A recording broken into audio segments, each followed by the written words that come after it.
أعوذ بالله من الشيطان الرجيم. بسم الله الرحمن الرحيم.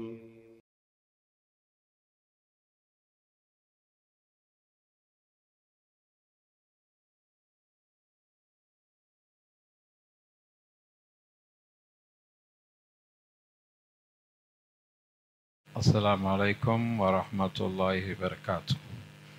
الحمد لله والصلاة والسلام على رسول الله وعلى آله وصحبه أجمعين، أما بعد، فأعوذ بالله من الشيطان الرجيم. بسم الله الرحمن الرحيم. يا أيها الذين آمنوا اتقوا الله حق تقاته ولا تموتن إلا وأنتم مسلمون. رب اشرح لي صدري ويسر لي أمري واحلل عقدة من لساني يفقهوا قولي. بفضل الله ورحمته. இந்த தொடர் வகுப்பில் இரண்டாவது வாரமாகிய இன்று நம்ம நடத்த போகிற கிதாப் புலுகுல் மராம், அதனுடைய ஆசிரியரை பற்றியான ஒரு சிறிய குறிப்பு. அந்த கிதாபுடைய ஆசிரியர் அல் இமாம் அல் ஹாஃபித் ஷிஹாபுத்தீன் அவருடைய பட்டப்பெயர். அவங்களுடைய புனைப்பெயர் அபுல் ஃபதுல். அவர்களுடைய பேர் அஹ்மத் இப்ன் அலி பின் முஹம்மத் பின் முஹம்மத் பின் அலி பின் மஹ்மூத் அல் அஸ்கலானி அல் மிஸ்ரி தும்ம அல் காஹிரி. இவங்களுடைய பேர் அஹ்மத். இவங்க சொந்த ஊர் அஸ்கலான் என்கிற ஷாம் தேசம், அதாவது இன்றைய பலஸ்தீனில் ஒரு பகுதி.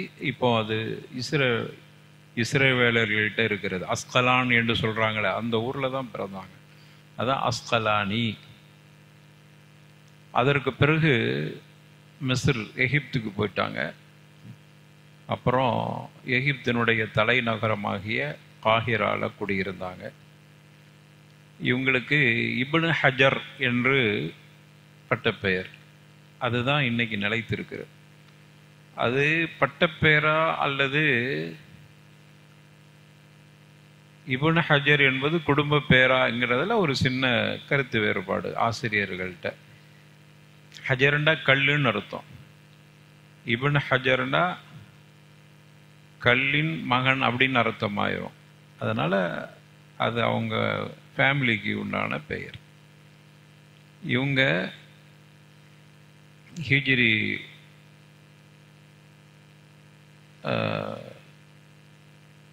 137, அதாவது ஹிஜ்ரி 773 பிறந்திருக்கிறாங்க. அனாதை.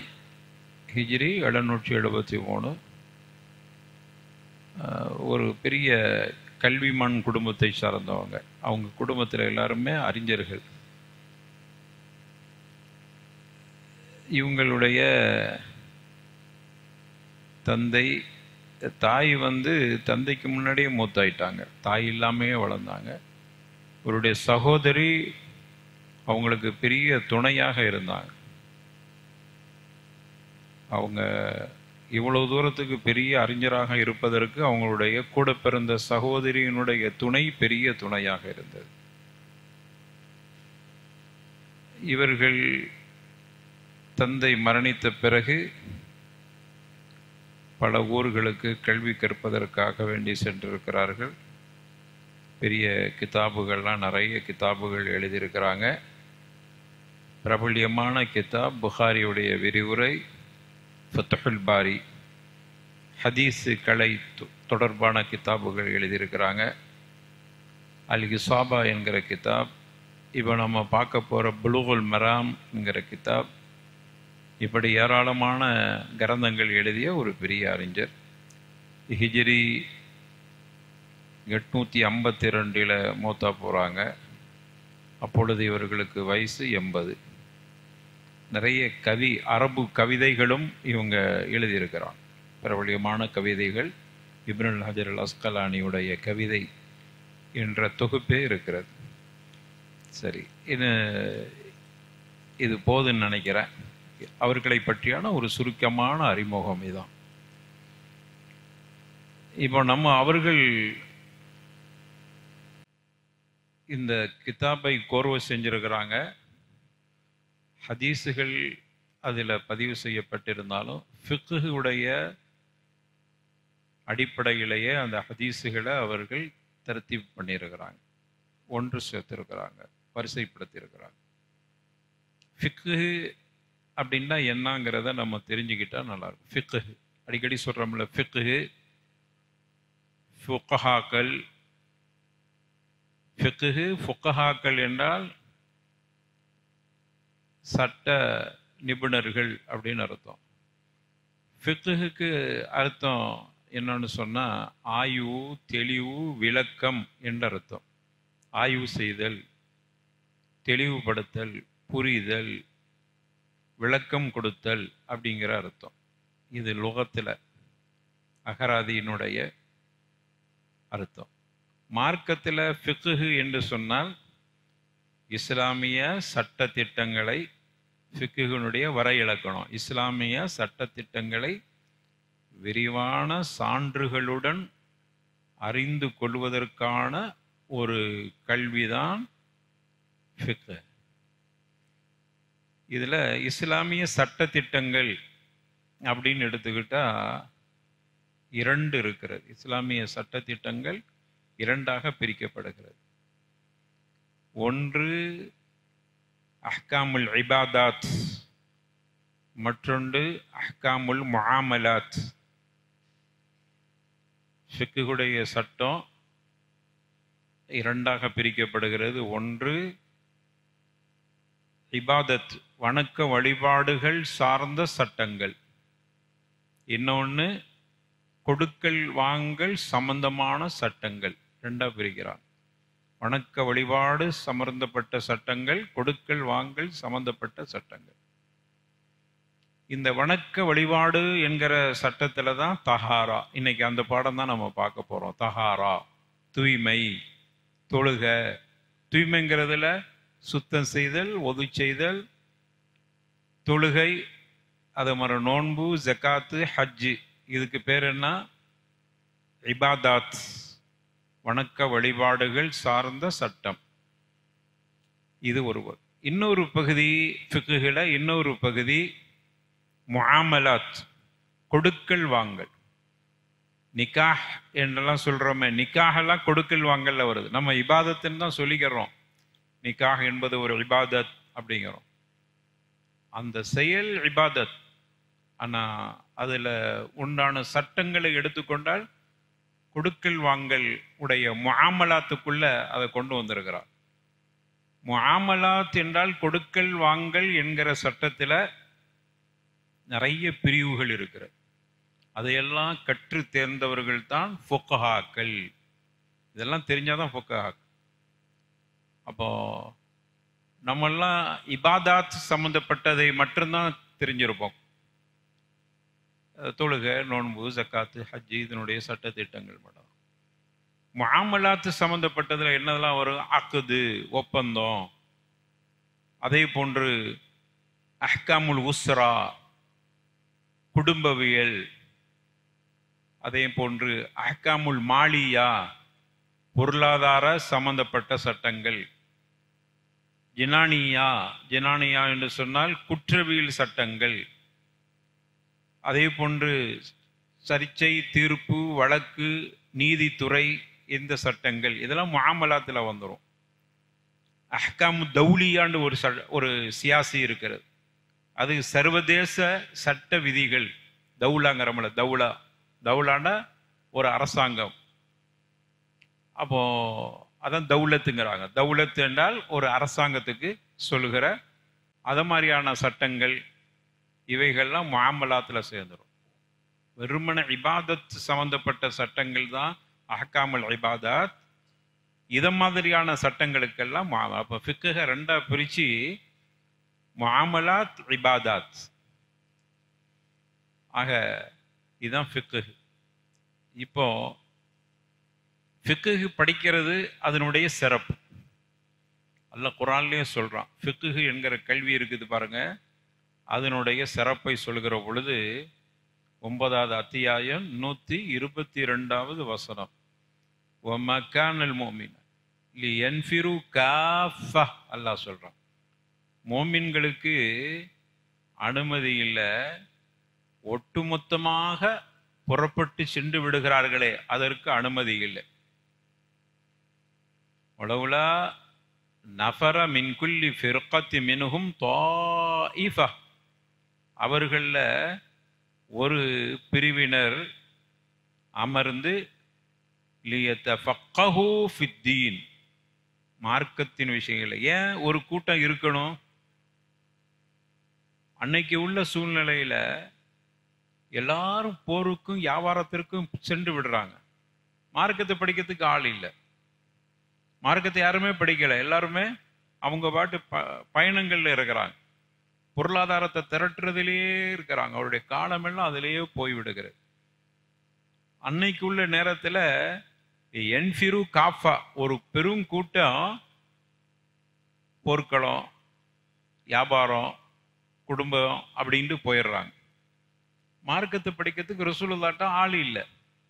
அதனால தான் அல்லாஹ் சொல்றான், மோமின்கள் அனைவர்களும் ஒட்டுமொத்தமாக புறப்பட்டு போயிடாதீங்க, அது ஜாயிஸ் இல்லை. ஃபலவுலா நஃபர மின் குல்லி ஃபிர்கத்தி மின்ஹும் தாயிஃபா, அவர்கள ஒரு தாயிஃபா, ஒரு ஜமாஅத், ஒரு கூட்டம், ஒரு பிரிவு கண்டிப்பா இருக்க வேண்டும். நபிகள் நாயகத்திட்ட இருக்க வேண்டும். எதற்கு? 2 விஷயத்துக்காக வேண்டி இருக்கணுமா. லியத்தஃபக்கஹு ஃபித்தீன், ஒன்று மார்க்கத்தை விளங்கி, ஃபிக்ஹ் மார்க்கத்தை விளங்கிக் கொள்வதற்காக, கற்றுக்கொள்வதற்காக வேண்டி ஊர்ல ஒரு கூட்டம் இருக்கணும். அதற்காக வேண்டி. இன்னொரு காரணம், வலியுந்திரு கௌமஹும் இதா ரஜஉ இலைஹிம், அவர்கள் திரும்பி வந்தா, புறப்பட்டு போய்க்கிறாங்களா வியாபாரத்துக்கு, அவங்க திரும்பி வந்தா அந்த கூட்டத்திற்கு மார்க்கத்தை படித்ததை அவர்களுக்கு எடுத்து சொல்லி எச்சரிக்கை செய்வதற்கும், அதற்காக வேண்டி ஒரு கூட்டம் இருந்து மார்க்கத்தை கற்றுக்கறணும். அதனாலதான் புகாரியில ஒரு பாடமே இருக்குது, தனா உப்பு. அந்த பாடத்துக்கு பேரு தனா உப்பு. தனா உப்புன்னா முறை வைத்து கற்றல் அப்படின்னு ஒரு பாடம். அந்த முறை வைத்து கற்றல்ல ஒருவர் கல்வியை கற்பார், இன்னொருத்தர் வியாபாரத்துக்கு போயிடுவார். அந்த வியாபாரத்துக்கு போனவர் வந்த பிறகு கல்வியை கற்றார் ரசூலுல்லாஹ் கிட்ட. அவர் வியாபாரத்துக்கு போனவருக்கு சொல்லுவார், இன்னைக்கு இன்னென்ன பாடங்கள்லாம் நடந்துச்சு அப்படின்னு. அடுத்த நாள் அவர் சம்பாதிக்க போவார், ஒருவர் உட்கார்ந்துக்குருவார். அதுக்குத்தான் தனா உப்புன்னு சொல்லி சொல்லுவாங்க, முறை வைத்து கற்றல். இதைத்தான் அல்லாஹ் சொல்றான். அதுல ஒரு கூட்டம், நீங்க தொழில் துறவுக்கு போயிருங்க, ஒரு கூட்டம் இருங்க. நம்ம அப்படி இல்லை. 5 பேர் இருந்தாங்கன்னா 5 பேருமே சம்பாதிக்கிறதுக்கே போயிடும். நமக்கு 5 புள்ள இருந்தா 5 புள்ளையும் உழைச்சிக்கிட்டு சம்பாதிக்கட்டும். காசு காசு காசு, பணம் பணம். என்ன செய்ய போறப்ப? மூத்தா போயிட்ட அல்லாட்ட போய் என்ன பதில் சொல்ல போறோம்? கல்வியை கற்கிறதுக்கே வாய்ப்பு இல்லாம போயிருதே. அப்ப கற்றலுக்கு அல்லாஹ் சொல்றான், கற்பதற்குன்னு ஒரு தாயிஃபா இருக்கணும். எல்லாரும் படிக்க முடியாட்டாலும் வாழ்வாதாரத்துக்கு ஒரு கூட்டம் போகட்டுமே, இன்னொரு கூட்டம் இருக்கட்டும். 2 காரணத்துக்காக வேண்டிய ஃபக்கஹு ஃபித்தீன், மார்க்கத்தை அறிந்து கொள்வதற்கும், உந்திரு கௌமஹும் இதா ரஜஉ இலைஹிம், திரும்பி வந்துட்டு அவர்களுக்கு மார்க்கத்தை சொல்வதற்கும், நேரடியாக கல்வி கற்பதற்கு ஒரு கூட்டம் இருக்கட்டும் அப்படின்னு ஃபிக்ஹுடைய சிறப்புகள்ல இந்த வசனத்தை தான் ஆதாரமாக காட்டுகிறார். ஃபிக்ஹ் படிச்சாகணுங்கிறது. எப்படியாவது யாராவது படித்து படிக்காதவர்களுக்கு கற்றுக் கொடுக்கணும். அப்போ இப்படி புரிஞ்சுக்கிற கூடாது. சம்பாத்தியம் பண்றவர் கல்வியை கற்க தேவையில்லை, இங்கே உட்கார்ந்துட்டு இருக்க கல்வி கட்ட அப்படி இல்லை. அதையும் எல்லாம் தெளிவுபடுத்தினான். நீ படிக்கிறது எதற்கு? அவங்க திரும்பி வரும்போது நீ அவங்களுக்கு சொல்றதுக்கு. இதுக்கு தான் மார்க்கத்தை படிக்கணும். இந்த வசனம் தபூக்குடைய சந்தர்ப்பத்தில் இருக்கு. தபூக்கு போர்க்களத்துக்கு போகிற சந்தர்ப்பத்தில் எல்லாரும் ஒட்டுமொத்தமாக போயிடாதீங்கப்பா, கொஞ்சம் மார்க்கத்தை படிக்கிறதுக்கு கொஞ்சம் பேர் இருங்க அப்படின்ட்டு. வியாபாரத்துக்கு போறதே இல்லை, ஜிகாதுக்கு போறதுக்கே இங்க எல்லாரும் ஜிகாதுக்கு போயிட்டா மார்க்கத்தை படிக்கிறதுக்கு ஆள் வேணுமே அப்படிங்கிறதுக்காக வேண்டி சொன்னது. அதே போன்ற ரசூலுல்லாஹ் சொன்னாங்க, மை யுரீதுல்லாஹு பிஹி கைரன் யுஃபக்கிஹு ஃபித்தீன். புகாரியில 71வது ஹதீஸ். அல்லாஹ் யாருக்கு நலவை நாடுகிறானோ, யாருக்கு அல்லாஹ் நன்மையை நாடுகிறானோ அவருக்கு மார்க்கத்தில் தெளிவை கொடுப்பான். இப்போ ஃபிக்குடைய அறிவை அல்லாஹ் ஒருவருக்கு கொடுக்குறான்னா அல்லாஹ் அவர் மீது நலவை நாடி இருக்கிறான். அப்போ இந்த ரெண்டு, ஒரு ஆயத்தும் ஒரு ஹதீஸும் ஃபிக்குடைய கல்வியை கற்பதற்குண்டான சிறப்புக்கு போதுன்னு நினைக்கிறேன். அடுத்தது நம்ம இந்த கிதாப் புலூகுல் மராம், இதுக்கு அர்த்தம்லாம் சொல்லிட்டோம். புலூக் என்றால் அடைதல், மராம் என்று சொன்னால் மொத்தலப், தேவையை தேடுதல், அடைதல். நமக்கு மார்க்கத்தினுடைய ஆதாரங்களை தேடக்கூடியவர்களுக்கு புலூகுல் மராமில் அதற்கான ஆதாரங்கள் இருக்கிற காரணத்தால் இதற்கு புலூகுல் மராம், நபி வழியில் நீங்கள் கேட்டவை நீங்கள் தேடுறது இதில் கிடைக்கிறது என்கிற அர்த்தத்தில் இந்த கிதாப். இதற்கு ஏராளமான விரிவுரைகள் எழுதப்பட்டிருக்கிறது. சுபுலு சலாம், இப்போ நான் வச்சிருக்கிறது சுபுலு சலாம். சன்ஆனி, இமாம் சன்ஆனி ரஹிமஹுல்லா, யமன் தேசத்தை சார்ந்த சன்ஆன் என்கிற தலைநகரில் பிறந்த காரணத்தால் அந்த அறிஞருக்கு சன்ஆனி என்று சொல்வார்கள். அவங்க இந்த புலூகுல் மராமுக்கு விரிவுரை எழுதியிருக்கிறாங்க. அது இல்லாமல் நிறைய விரிவுரை இருந்தாலும் இந்த விரிவுரையும் அடுத்தது சாலிஹ் இப்னு உஸைமி ரஹிமஹுல்லா அவர்களுடைய விரிவுரையும் தான் இங்கு மூல ஆதாரமாக வைத்து நம்ம இந்த பாடத்தை நடத்த போகிறோம் இன்ஷா அல்லாஹ். அடுத்த அருமையானவர்களே, இதில் முதல் பாடமாக கிதாபு தஹாரா. கிதாபு தஹாரா என்றால் தூய்மை என்கிற அத்தியாயம். தூய்மை என்கிற அத்தியாயத்தை முதலாக ஃபிக்குல முதல் பாடமா, எல்லா ஃபிக்கு கிதாபை எடுத்தாலும் கிதாபு தஹாரா என்பதுதான் அந்த கிதாபுடைய முதல் பாடமா இருக்கும். இந்த ஹதீஸ் கிதாபை இமாம் அஸ்கலானி ரஹிமஹுல்லா ஹதீஸ் கிதாபு மாதிரி எழுதாம ஃபிக்கு கிதாபு மாதிரி இதை வடிவமைத்த காரணத்தால் அதே அடிப்படையில் கிதாபு தஹாரா என்று துவங்கியிருக்கிறாங்க. கிதாபு தஹாரா, தஹாரா என்கிற தூய்மை என்கிற அத்தியாயம். தூய்மை ஏன் முதல்ல சொல்லணும்னா, தொழுகைக்கு முதல்ல தூய்மை தேவைப்படுகிறது. அதனால் தொழுகையுடைய நிபந்தனைகளில் பிரதான நிபந்தனை தூய்மை. எதெல்லாம் தூய்மையா இருக்கணும்? ஆமா, 3 இடம் தூய்மையா இருக்கும். உடல், உடை, இடம், தொழுகிற இடம். இந்த 3ம் ரொம்ப முக்கியம். அப்பதான் தொழுகையே கூடும். அப்போ தொழுகை நிறைவேறுவதற்கான நிபந்தனைகளில் ஒன்று தூய்மை. அது உடல் தூய்மை, உடை தூய்மை, அதே போன்று இடம் தூய்மை. தஹாரா என்கிற தூய்மை என்பது 2 வகையாக பிரிக்கப்படுகிறது. தூய்மை 2 வகை. ஒன்று இதய தூய்மை, கல்பு தூய்மையா இருக்கணும். 2வது உடல் தூய்மையா இருக்கணும். அப்ப தூய்மை 2 வகை, கல்பு தூய்மை, உடல் தூய்மை. கல்பு தூய்மை என்பது ஷிருக்கிலிருந்து தூய்மை. கல்பு தூய்மை என்பது பொறாமையிலிருந்து தூய்மை. கல்பு தூய்மை என்பது தப்பான எண்ணங்களிலிருந்து தூய்மை. கல்பு தூய்மை என்பது இஹ்லாஸ், இது ஒரு தூய்மை. 2வது தூய்மை உடல் தூய்மை.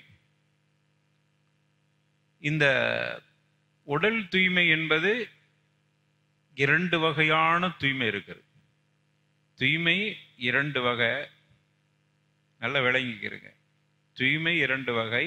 ஒன்று கல்பு தூய்மை, அதுக்கு மானவின்னு சொல்லுவாங்க. இன்னொரு தூய்மை உடல் தூய்மை. வெளிரங்கம் உள்ரங்கம் அப்படி சொன்னா புரிஞ்சுக்கிறோம். உள்ரங்க தூய்மை என்பது ஷிர்க் இருக்கக்கூடாது, இஹ்லாஸ் இருக்கணும், கெட்ட எண்ணம் இருக்கக்கூடாது. இது கல்ப தூய்மையா வச்சுக்கிறது. ரெண்டாவது தூய்மை உடல் தூய்மை, வெளிரங்கமான தூய்மை, உடல் தூய்மை. உடல் தூய்மை என்பது உடல் தூய்மை ரெண்டு வகை. அது என்ன உடல் தூய்மை ரெண்டு வகை? யாரு சரியா சொல்ற? உடல் தூய்மை என்பது இரண்டு வகை. சிறுதொடக்கிலிருந்து தூய்மை, இது உடல் தூய்மையில ஒன்று. சிறுதொடக்கிலிருந்து தூய்மை. இன்னொன்னு சிறுதொடக்கு ஜனாபத்தி எல்லாம் அதுல வந்துடும். பெருந்தொடக்கு சிறுதொடக்கிலிருந்து தூய்மை, இது ஒன்று. இது எத்தனை சொன்னாலும் இது ஒண்ணுதான். சிறுதொடக்கு பெருதொடக்கு இதெல்லாம் சேர்த்து ஒண்ணு. இன்னொன்னு என்னது? நம்ம போட்டிருக்கிறோமே ஆடையில நஜஸ் இருக்குதா, அதை நீக்கிக்கிறது. அப்ப ரெண்டாயிருச்சா இல்லையா? உடல் தூய்மையில அல்லது உடம்புல நஜஸ் இருக்குது, நான் ஒது செஞ்சுட்டேன், இப்ப தூய்மை ஆயிட்டேன்ல. ஹதஸ் இல்லை, சிறு தொடக்கம் இல்லை, தூய்மை ஆயிட்டேன். கல்பும் தூய்மையா இருக்குது, ரெண்டு தூய்மை ஆயிட்டா. இன்னொரு தூய்மை என்னது? ஆனா என் உடம்புல ஒரு நஜஸ் பட்டுருச்சு. சிறுநீர் புள்ளைய வச்சுட்டு இருந்தோம், ஒதெல்லாம் செஞ்சுட்டு தொழுகைக்கு வரும்போது புள்ளைய தூக்குறோம், புள்ள மூத்திரம் மேஞ்சிருச்சு, மேலே எல்லாம் மூத்திரமா இருக்கு. இப்போ என்ன தூய்மை இல்லை? சிறு தொடக்கிலிருந்து தூய்மை ஆகிட்டேன், ஒது இருக்குது, ஒது முடியாது. ஆனா என்ன செய்யணும்? இந்த நஜஸை தூய்மைப்படும். அப்ப முதல்ல இருந்து சொல்ற பாருங்க, தூய்மை என்பது இரண்டு வகை. ஒன்று உள்ளம் தூய்மை. உள்ளம் தூய்மைன்னா விளக்கம் கொடுத்துட்டேன், புரிஞ்சுக்கிருவீங்க. உள்ளம் தூய்மை. இரண்டாவது உடல் தூய்மை. உடல் தூய்மை என்பது இரண்டு வகை. ஒன்று சிறு பெரும் தொடக்கிலிருந்து தூய்மை, மற்றொன்று உடம்பில் அல்லது ஆடையில் பட்டிருக்கிற நஜசுகளை விட்டு தூய்மையாகுது. இவ்வளவு விஷயம் இருக்கு.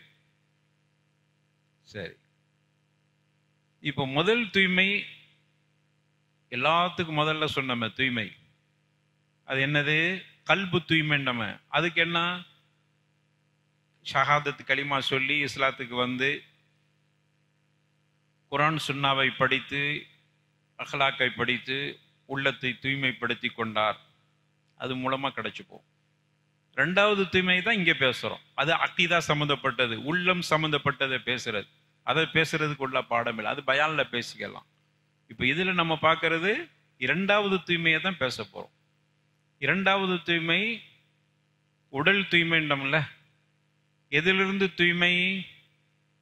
சிறு தொடக்கு பெருந்தொடக்கிலிருந்து தூய்மை.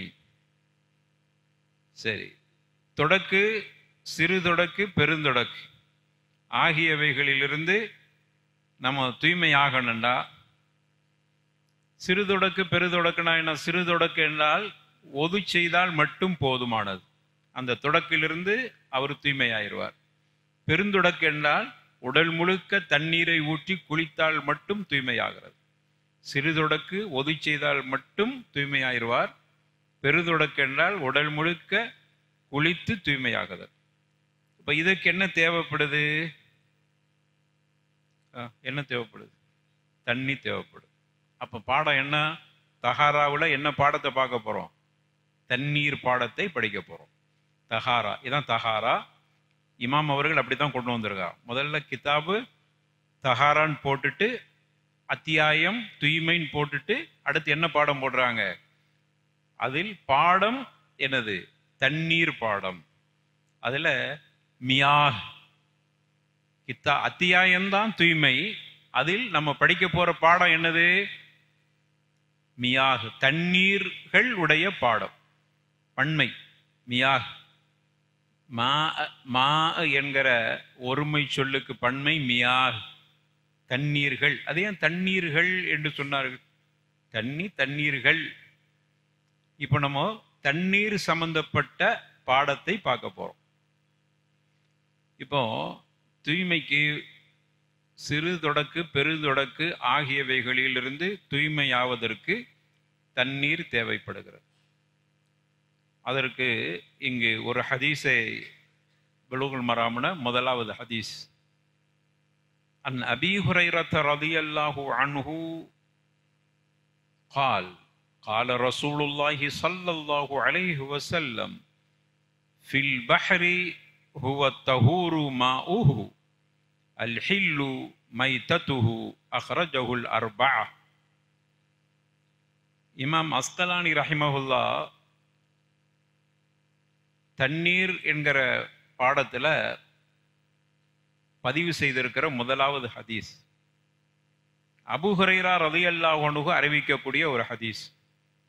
நம்ம இந்த பாடத்தை எப்படி கொண்டு போவோம்னு சொல்லியிருக்கிறோம். ஒரு சஹாபி பேர் வந்தால் சஹாபியை பற்றி ஒரு சிறிய அறிமுகம், பெரிய அறிமுகம்னா சஹாபாக்கள் வரலாறு போயிடும். ஒரு சிறிய அறிமுகம், அதுக்கப்புறம் இந்த ஹதீஸுடைய சட்டம், இதான் நம்ம செய்ய போகிற இந்த பாடத்தில் நம்ம கொடுக்க போகிற விஷயம். இப்போ இதில் யார் சஹாபி யார் வந்திருக்கிறா? Abu Hurairah. அபூ ஹுரைரா பற்றி நம்ம பெரிய அளவில் செய்தி தெரிஞ்சிருப்போம். ஒரு சின்ன குட்டி அறிமுகம், அதுக்கு பிறகு ஹதீஸ்குள்ள என்ன சட்டம் இருக்கிறது என்பதை பார்ப்போம். அபூ ஹுரைரா ரலியல்லாஹு அன்ஹு வர்தஹ் அவர்கள் ஒரு பெரிய சஹாபி. இவருடைய பெயர் விஷயத்தில் 30க்கும் அதிகமான கருத்துக்கள் இருக்கிறது. இவங்களோட பெயர் என்ன? அபூ ஹுரைரா என்பது பெயர் அல்ல. அபுன்னா யாரு? பேர் அர்த்தம் என்ன? தந்தைன்னு அர்த்தம்.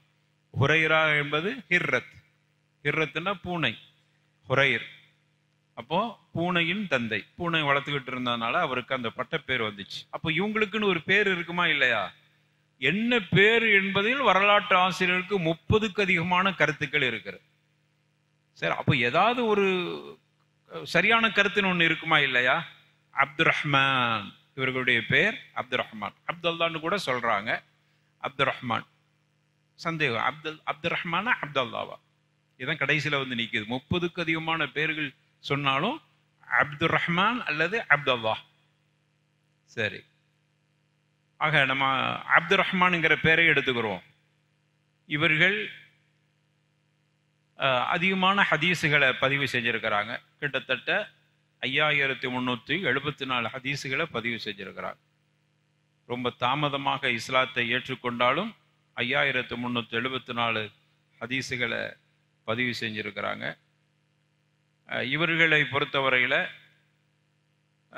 மதீனாவில் ஹிஜ்ரி 59ஆம் ஆண்டு மரணித்தார்கள்.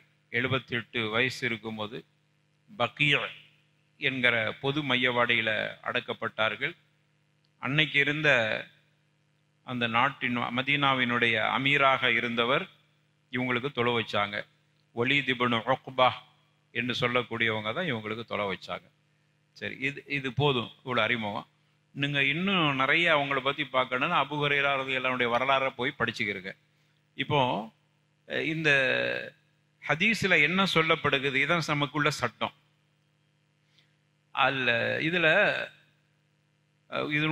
ஒரு துணுக்கு, ஹதீஸினுடைய ஒரு சின்ன துணுக்கை தான் இங்கே பதிவு செஞ்சிருக்கிறாங்க. அப்போ இதனுடைய விரிவான ஹதீஸு ஒன்று இருக்குது. அந்த ஹதீஸ் என்னன்னா, ரசூலுல்லாஹ் கிட்ட ஒரு மனிதர் கேட்கிறார். என்னன்னு கேட்குறாங்கன்னா, யா ரசூலல்லாஹ் ஜா ரஜுலுன், ஒரு மனிதர் வந்தார், அப்படிதான் வருது. அந்த மனிதர் யார் என்பதை சொல்லும்போது அப்துல்லா, அவருடைய பேர் அப்துல்லாங்கிற ஒரு மனிதர் வருகிறார். வந்து யா ரசூலல்லாஹ் இன்னா நர்கபுல் பஹ்ரா, நாங்கள் கடல் பயணத்தில் போய் கொண்டு இருக்கிறோம். எங்களுக்கு குடிப்பதற்காக வேண்டி கொஞ்சம் தண்ணீர் எடுத்து செல்கிறோம்.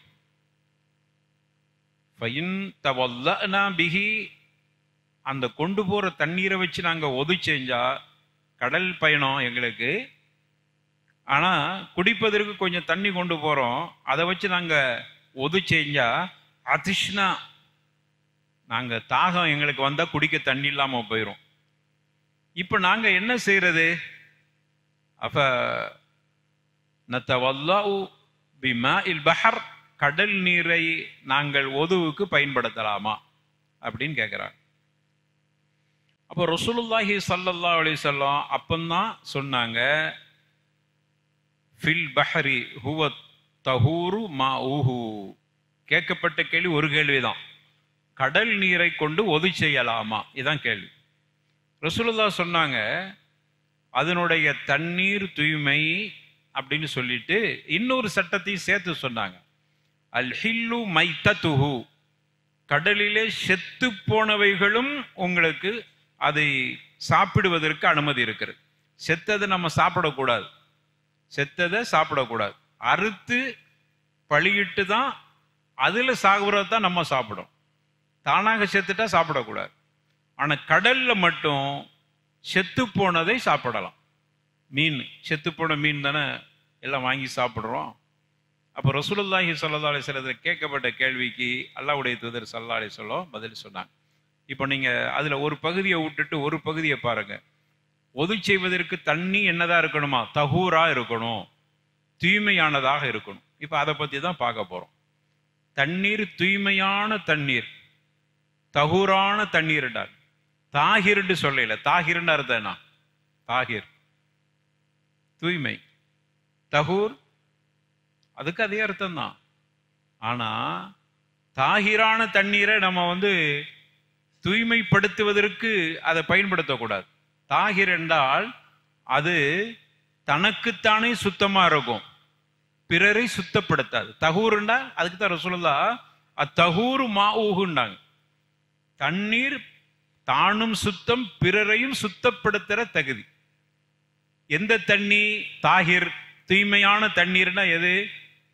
பன்னீர், அது என்னது? தூய்மையான தண்ணீர் தானே. இளநீர் மாஉன் தாகிர், இளநீர் தாகிர், அது தனக்குத்தானே சுத்தம். இளநீரை வச்சு தூய்மைப்படுத்த முடியுமா? பிறரை சுத்தப்படுத்தாது, நஜஸை சுத்தப்படுத்தாது. நஜஸ் பற்றிச்சு, ஒரு இளநியை வாங்கி கழுவிக்கிறோம் போயிரும் அப்படின்னா போவாது. ஏன்? ஏன் இளநிக்கு அந்த தன்மை இல்லை. தஹூர் மாஊர், ரசூலுல்லாஹ் அதானே சொன்னாங்க. தஹூர் இல்லை, அது என்னது இல்லை? தஹூர் இல்லை. நீங்க ஞாபகம் வச்சுக்கிறீங்க, தண்ணீர் தஹூரா இருக்கணும். அந்த தஹூரான தண்ணி தான் ஒதுவுக்கு நஜஸை நீக்குவதற்கு பயன்படுத்தப்படும், தூய்மைப்படுத்துவதற்கு. அதுதான் தாகிரான தண்ணீர் அல்ல. தாகிரான தண்ணீர் என்றால் அது தனக்குத்தானே சுத்தமா இருக்கும். இளநீர் சுத்தம் தான், நஜஸ் இல்லை. இளநீர் அது சுத்தப்படுத்தாது. பன்னீர் அது தனக்குத்தானே சுத்தம், பிறரை சுத்தப்படுத்தாது. அதெல்லாம் தாகிர். இது தஹூர், மாஉன் தஹூர். மாஉன் தஹூர் என்று சொல்றது எதெல்லாம் உள்ள வந்துருண்டா, மத்தர், அதாவது மழை நீர். இது என்னது? தாகிரா தஹூரா? தஹூர், தானும் சுத்தம், பிறரையும் சுத்தப்படுத்தும். அதே போல கடல் நீர், கடல் நீர் ரசூலுல்லாஹ் சொல்லிட்டாங்க, அது தானும் சுத்தம், பிறரையும் சுத்தப்படுத்தும், தஹூர். அது தாகிர் இல்லை, தஹூர். அதே போன்று ஊற்றில் இருந்து வரக்கூடிய தண்ணீர், கிணற்று தண்ணீர், ஆற்று தண்ணீர், இவைகளெல்லாம் மாஉன் தாகிரா தஹூர். அப்போ ஒதுவுக்கு நஜஸை சுத்தப்படுத்துவதற்கு தேவையான தண்ணீர் மாஉன் தஹூர். இதைத்தான் ரசூலுல்லாஹி ஸல்லல்லாஹு அலைஹி வஸல்லம் சொன்னார். மழை நீர் ஒது செய்வதற்கு நாம் பயன்படுத்திக் கொள்ளலாம். அல்லாஹ்வே குர்ஆன்ல சொல்றான், யுனஸ்ஸிலு அலைக்கும் மினஸ் ஸமாஇ மாஅன் லிதஹிரக்கும் பி, அது உங்களை தூய்மைப்படுத்துவதற்காக தஹூரா இருக்குது, அதற்காக வேண்டி. வன்சல்னா மினஸ் ஸமாஇ மாஅன் தஹூராங்கறான், அது பரிசுத்தமான தண்ணீராக இருக்கிறதுனால வானத்திலிருந்து இறக்குறான், அதை நீங்க தூய்மைப்படுத்திக்கலாம். அப்போ லெமன் ஜூஸ் ஒது செய்யறதுக்கு பயன்படுத்த முடியாது, அது தாகிர். இளநீர் இல்லை, பன்னீர் முடியாது. அப்போ இந்த மாதிரியான தனக்குத்தானே மட்டும் சுத்தமா இருக்கிறதை கொண்டு வந்து செய்ய முடியாது. சரி, ஜம்சம் நீர் தாகிரா தஹூரா? தஹூர். அதற்கு என்ன தனியா ஆதாரம் இருக்கு. ரசூலுல்லாஹ் ஸல்லல்லாஹு அலைஹி வஸல்லம் அஹ்மதுல பதிவு செய்யப்பட்ட செய்தி, தண்ணீரை ஒரு வாளியில கொண்டாங்க அப்படின்னாங்க. ஜம்சம் நீரை கொண்டு வந்து கொடுக்கப்பட்டன. ஃபஷரிப மின்ஹு, அதை குடித்தார்கள். ஒத்தவல்லா, பிறகு ஒது செய்தார். அப்போ குடிக்கிறவும் செய்யலாம், ஒது அதனால ஜம்சம் நீரை கொண்டு ஒது செய்யலாம். ஒது செய்யலான்னா அப்போ எல்லா பாத்ரூமுக்கும் பயன்படுத்திக்கலாம். ஏன் எதெல்லாம் தகூரா இருக்குதோ அது ஒது செய்வதற்கும் பயன்படுத்தலாம், சுத்தம் செய்வதற்கும் பயன்படுத்திக்கலாம். சரி, இதான் இந்த ஹதீஸில் உள்ளான நமக்கு சொல்லுகிற பாடமா இருக்கு. இப்போ அடுத்து இமாம் அவர்கள் இன்னொரு ஹதீஸை பதிவு செய்கிறாங்க. இரண்டாவது ஹதீஸ், நபி சயீத் அல் குத்ரி ரலியல்லாஹு அன்ஹு قال قال رسول الله صلى الله عليه وسلم إن الماء طهور لا ينجسه شيء. இதை இமாம் அஹ்மது பதிவு செஞ்சிருக்கிறாங்க.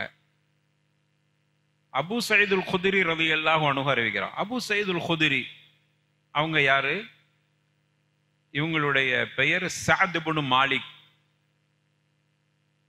இவங்க அன்சாரி, மதீனாவாசி, ஹஸ்ரஜ், ஹதரி ஹுதரி அவங்களுடைய பகுதி.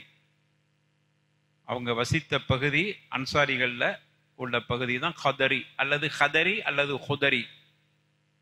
அதனால தான் இவங்க அபு சயீதுல் ஹுதரி என்று சொல்றாங்க. இவங்க ஆரம்ப காலத்தில் இஸ்லாத்தை ஏற்றுக்கொண்டவங்க. கிட்டத்தட்ட 86 ஹிஜ்ரி 86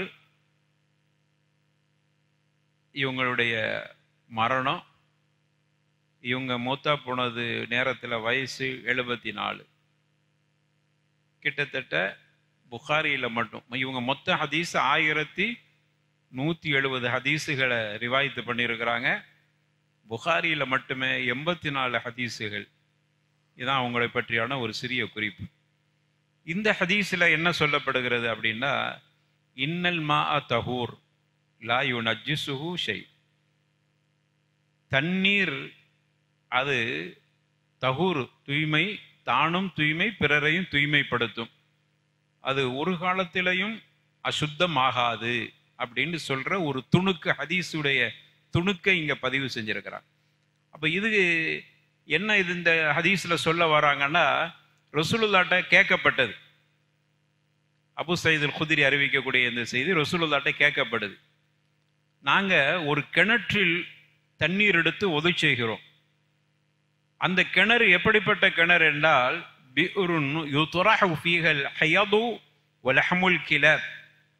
அந்த கிணற்றில ஹைதுடைய பெண்கள் தங்களுடைய ஹைது உடைய காலத்தில் பயன்படுத்துகிற துணிகளை அந்த கிணத்துல தூக்கி போடுறான்.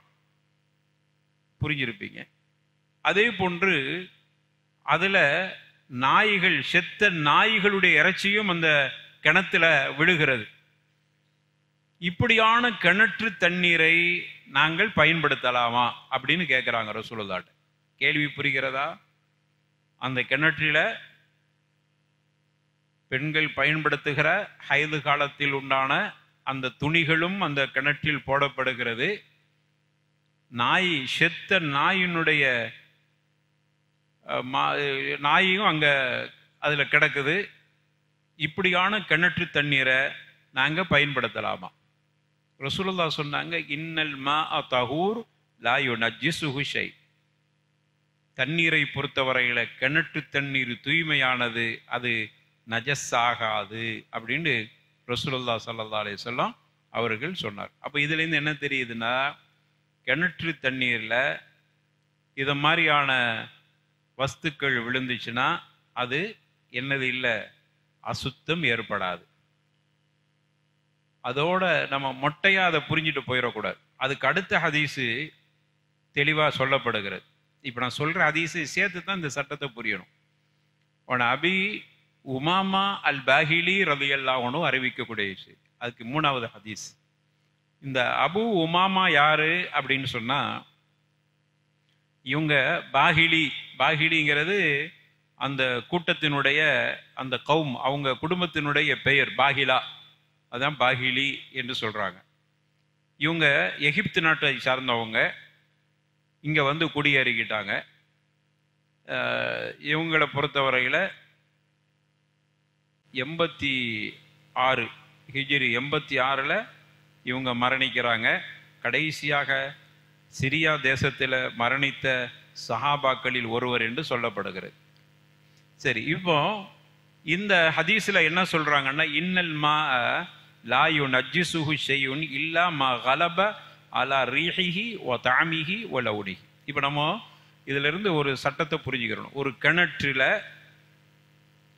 இந்த மாதிரியான நஜஸுகள் விழுந்துருச்சுன்னா அதை பயன்படுத்துகிற விஷயத்தில் மார்க்கம் என்ன சொல்லுகிறது? ரசூலுல்லாஹி ஸல்லல்லாஹு அலைஹி வஸல்லம் இதை நம்ம கொஞ்சம் விரிவாக பார்க்கணும். ஒரு தண்ணீரில் தூய்மையான பொருள்கள் விழுந்துச்சுன்னா, நஜஸ் இல்லை, தூய்மையான பொருள்கள் விழுந்துச்சுன்னா அந்த தண்ணீருக்கு உண்டான சட்டம் ஒன்று. ஒரு தண்ணீரில் நஜஸான பொருள்கள் விழுந்தா அந்த தண்ணீருக்கு உண்டான சட்டம் இரண்டு. ஒரு தண்ணீரில் அது அதிகமாக இருக்கிற தண்ணீரில் ஒரு நஜஸான ஒன்று விழுந்தா அதற்குண்டான சட்டம். ஒரு தண்ணீர் குறைவா இருக்குது, அதுல நஜஸ் விழுந்தா என்ன சட்டம்? இவ்வளவு நம்ம தெரிஞ்சுக்கிறோம் ஒன்று. அடுத்தது, குறைவு அதிகம் அப்படின்னு சொன்ன பார்த்தீங்களா, அதிகமான தண்ணி குறைவானா அதுக்கு என்ன அளவு? இவ்வளவு இப்ப நம்ம பார்க்க போறோம். புரிகிறது? அப்பதான் இந்த ஹதீஸுகளை புரிஞ்சுக்கிற முடியும். சரி, இப்போ நம்ம ஏற்கனவே சொல்லியிருக்கிறோம், கிணத்துல செத்த நாயினுடைய இறைச்சி கிடக்குது, நஜஸ்ஸு பெண்ணுடைய ஹைதுக்கு பயன்படுத்தின அந்த கழிவுகள் உள்ள கிடக்குது. இப்போ எதை நம்ம ஒதுச்செய்யத்துக்கு பயன்படுத்தலாம்னா ஒது செய்யலான்னு ரசூலுல்லாஹ் சொல்லிட்டாங்க. இது அதுக்கு அடுத்த ஹதீஸ்ல வருது. அதுல 3 அம்சங்கள் இருக்குதான்னு பார்க்கணும். பார்த்துட்டு தான் அதை பயன்படுத்தலாமா பயன்படுத்தக்கூடாதாங்கிறத அடுத்த ஹதீஸ் ரசூலுல்லாஹ் சொல்லிட்டான். 3 விஷயம் இருக்குதான்னு பார்க்கணும். 3 விஷயம் என்னது? வாடை, ரீஹுஹு வ தஅமுஹு வ லஉனுஹு என்று சொன்னார். ரீஹ்னா வாடை வருதான்னு பார்க்கணும். இரண்டாவது, சுவை மாற்றம் இருக்குதான்னு பார்க்கணும். மூன்றாவது, அதனுடைய தண்ணீருடைய கலர் மாறிச்சான்னு பார்க்கணும், நிறம் மாறிவிட்டதான்னு பார்க்கணும். இந்த 3இல் ஏதாகிலும் ஒன்று நிகழ்ந்து விட்டால் அந்த தண்ணீருக்கு ஒரு தனி ஹுக்கும் இருக்கு, தனி சட்டம் இருக்கிறது. சரி, இப்போ முதல்ல இருந்து வருவோம். ஒரு தூய்மையான பொருள் தண்ணீரில் கலந்துருச்சு. உதாரணமா ஹவுதுன்னு எடுத்துக்கிட்டா சரியா வரும். நம்ம இங்க கூட ஹவுது இருக்குதுல, ஹவுது பெரிய ஹவுது இருக்கு. இந்த ஹவுதுல தூய்மையான பொருள் கலக்குது. இலை, நிறைய இலை வந்து உள்ள இலை தூய்மை தானே, இலை தூய்மையான பொருள், நஜஸ் இல்லை. இலை நிறைய கலக்குது. அல்லது சோப்பு கலந்துருச்சு, சோப்பை 2-3 சோப்பு கட்டியை போட்டோடனே அப்படி நுரை தள்ளி கொண்டு இருக்குது. அல்லது ஷாம்பு கலந்துருச்சு. இப்போ இவைகள்லாம் தூய்மை தானே. ஒரு தண்ணீரில் தூய்மையான அம்சங்கள் ஏதாகிலும் கலந்து விட்டால் அந்த தண்ணீரை பயன்படுத்தலாமா? தாஹிரா தஹூரா இப்போ நீங்க பார்க்கணும். இப்போ தான் தாஹிரா தஹூரா பார்க்கணும். தூய்மையானதான் கலந்து இருக்குது, அப்போ தூய்மை தான், தாஹிர் தான். இலை நிறைய கொய்யா இலையா உளுந்து கிடக்குது. எதுல? ஹவுதுல. இப்போ இந்த தண்ணீர் தூய்மையாண்டா தூய்மை தான், தாஹிர் தான். தஹூரா அப்போ நம்ம பார்க்கணும். தூய்மையான பொருள் ஒரு தண்ணீரில் கலந்தால் அதுக்குண்டான சட்டம் என்னன்னா, அதிகமாக கலந்துட்டா குறைவா கலந்துருக்கான்னு பார்க்கணும். ஒருத்தர் தண்ணியை பார்த்துட்டு சொல்றார், என்ன இது சோப்பு தண்ணி மாதிரி இருக்குதுங்கிறார். இப்போ என்ன ஆகி போச்சு? தண்ணீர் தனது பெயரை இழந்து விட்டு, தண்ணீர் தனது பெயரை இழந்து என்ன பெயருக்கு வந்துருச்சு? சோப்பு தண்ணின்னு வந்துட்டு. அப்ப இது என்னது? இல்ல, தண்ணீர் தனது பெயரை இழந்து விட்டால் தண்ணீர். இப்ப நம்ம தான் முடிவு செய்யணும். ரசூலுல்லாஹ் நம்ம கையில கொடுத்துட்டாங்க. தூய்மையான தண்ணீரில தூய்மையான பொருள்கள் அதிகமாக கலந்து விட்டு தண்ணீர் தனது பெயரை இழந்து விட்டால் அந்த தண்ணீரை பயன்படுத்துவது கூடாது. புரிகிறதா? சரி, தூய்மையானது தான், நல்லா கவனிச்சுக்கிறணும். தூய்மையான பொருள் கலந்தாதான். தண்ணீர்ல தூய்மையான பொருள் கலந்துட்டு ஆனா அது பெருசா தெரியல, பார்த்தா சோப்பு வாடை வருது, அவ்வளவுதான். ஆனா தண்ணீருடைய நிறம் மாறையில, தண்ணீர் என்கிற பெயரை இழக்கவில்லை. இப்ப பயன்படுத்தலாமா? தாராளமா பயன்படுத்தலாம். இது தூய்மையான பொருள் தண்ணீரில் விழுந்தா அதனுடைய சட்டம். ரசூலுல்லாவே தண்ணீர்ல கலந்து தூய்மைப்படுத்துங்கன்னு சொல்லி இருக்கிறான். எதுக்கு சொல்லி இருக்கிறான்? எந்த தண்ணிக்கு? மையத்துக்கு சொல்லி இருக்கிறாங்கல்ல. நீங்க தண்ணீரில் சிதறை கலந்து, இழந்த இலையை கலந்து கொள்ளுங்கள். அப்போ தண்ணீர்ல தூய்மையான பொருள் எதுவும் கலந்தா பரவாயில்லை, அதை தூய்மைப்படுத்தலாம். ஆனா மொத்தத்தில் தண்ணீருடைய பெயரை இழந்துடக்கூடாது. தண்ணீருடைய பெயரை இழந்துட்டா அது தஹூரா இருக்காது, தாகிரா மட்டும்தான் இருக்கும். சரி, அப்படி இல்லைன்னா அந்த தண்ணீரை நம்ம பயன்படுத்தி கொள்ளலாம். ஒன்று. இப்போ அடுத்த சட்டத்தை பாருங்க. தண்ணீருக்குள் இதைத்தான் இங்க ரசூலுல்லாஹ் சொன்னது. கிணத்துல இதெல்லாம் கலந்துருக்கு சொன்னதெல்லாம் நஜஸ் தானே சொன்னாங்க. இலையா கிணத்துல உளுந்து கிடக்குதுன்னு சொல்லல. நாய் செத்து உள்ள கிடக்குது அப்படிங்கிறாங்க. சரி, இப்படி இருந்தால் எப்படி?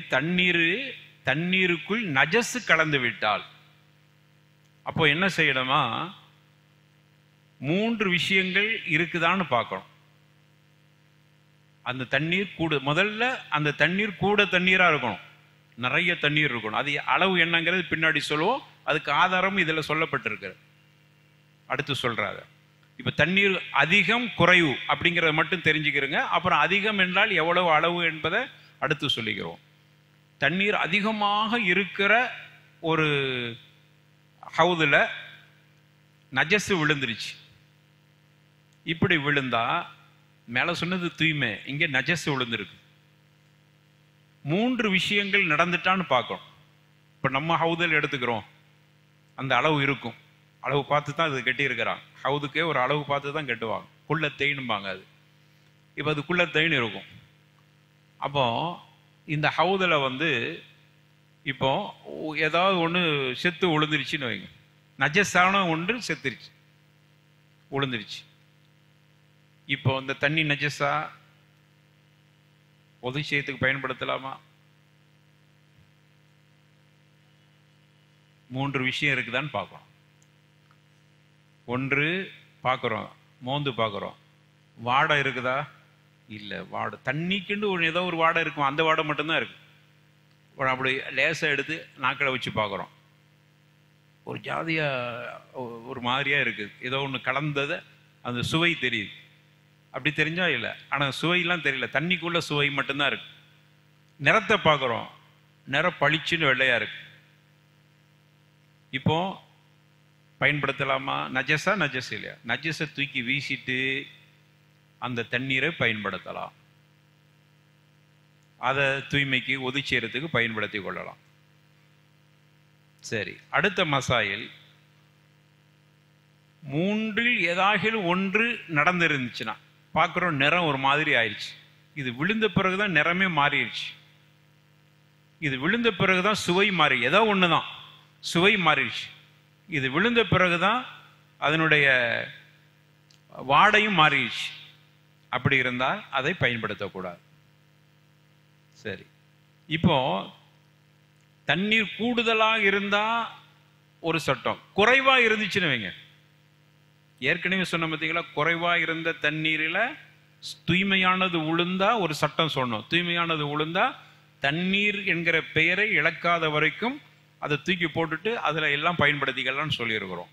இப்போ சொல்ல போறது, குறைவான தண்ணீர்ல நஜஸ் விழுந்துருச்சு. இப்போ என்ன செய்யணும்? 3 இருக்குதான்னு பார்க்கணுமா? தூக்கி வீசுற விட குறைவான தண்ணீர். சரி, குறைவு கூடுதல் அப்படிங்கிறது எதை வச்சு கணக்கு பண்ணிக்கிறோம்?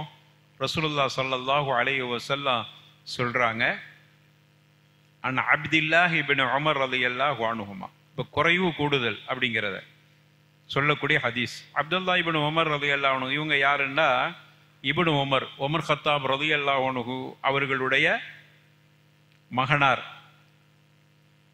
இவங்க சின்ன வயசுலேயே மக்காவில் இருக்கும்போதே இஸ்லாத்தை, அவங்க வாப்பா மக்கால இருக்கும்போது உமர் கத்தாப் மக்காலே இஸ்லாத்தை ஏற்றுக்கிட்டாங்க. அதனால அப்துல்லா ரலி அவங்களுடைய மகனாரும் சின்ன வயசுலேயே மக்காவில் இஸ்லாத்தை ஏற்றுக்கொண்டார்கள். அவங்க கடைசியில் மரணிக்கும் போது ஹிஜ்ரி 73 மக்கால தான் மூத்தா போனாங்க. தி துவா என்கிற இடத்தில் தான் அடக்கப்பட்டது. தி துவா இன்னைக்கு கூட அறியப்பட்ட இடம் மக்கால, தி துவா, அங்கே தான் அவர்கள் அடக்கப்பட்டிருக்கிறாங்க. அவர்களை பற்றி நிறைய சிறப்பு இருக்குது இப்னு உமரை பற்றி. சரி, இதில் ரசூலுல்லாஹி ஸல்லல்லாஹு அலைஹி வஸல்லம் சொல்கிறாங்க, இதா கானல் மாஉ குல்லத்தைனி,